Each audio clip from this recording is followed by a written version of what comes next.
ยไม่ให้สภาพการไอ้นั้น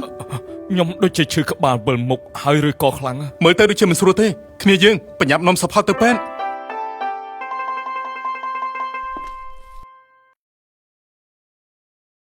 លោកគ្រូពេទ្យអាការៈរបស់គាត់យ៉ាងម៉េចហើយសម្ពាធឈាមរបស់គាត់ឡើងខ្ពស់ដែលជារោគសញ្ញានៃជំងឺឡើងសម្ពាធឈាម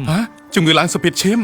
ខ្ញុំមិនដែលឃើញគាត់ឈឺឬធ្វើទុកអ្វីពីមុនសោះមើលទៅគាត់សុខភាពល្អហើយធ្វើការជាមួយខ្ញុំរាល់ថ្ងៃធម្មតាទេលោកគ្រូបាទជំងឺឡើងសម្ពាធឈាមនៅដំណាក់កាលដំបូងគ្មានរោគសញ្ញាហើយមានផលប៉ះពាល់ដល់អាយុជីវិតយ៉ាងស្ងៀមស្ងាត់អ្នកដែលមានអាយុលើសពី40ឆ្នាំអ្នកលើសទម្ងន់ឬអ្នកដែលមានគ្រួសារមានប្រវត្តិកើតជំងឺឡើងសម្ពាធឈាមត្រូវទៅពិនិត្យសម្ពាធឈាមនៅមណ្ឌលសុខភាពដើម្បីធ្វើរោគវិនិច្ឆ័យនិងទទួលបានការព្យាបាលទាន់ពេលបង្ការគ្រោះថ្នាក់ដាច់សរសៃឈាមខួរក្បាលហើយអ្វីបានជាយើងកើតជំងឺឡើងសម្ពាធឈាមមូលហេតុនៃការឡើងសម្ពាធឈាមគឺដោយសារទម្លាប់មិនល្អក្នុងការរស់នៅមួយចំនួនដូចជារបបអាហារមិនមានសុខភាពអាហារដែលសម្បូរជាតិខ្លាញ់ប្រៃខ្លាំងនិងផ្អែមខ្លាំងកង្វះសកម្មភាពរាងកាយការប្រើប្រាស់ថ្នាំជក់និងគ្រឿងស្រវឹងជាដើម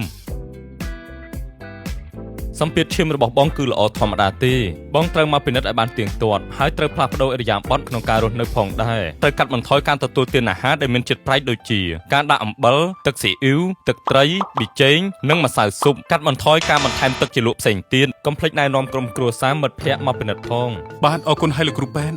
សំណាងហើយយើងបានមកមណ្ឌលសុខភាពទាន់ពេល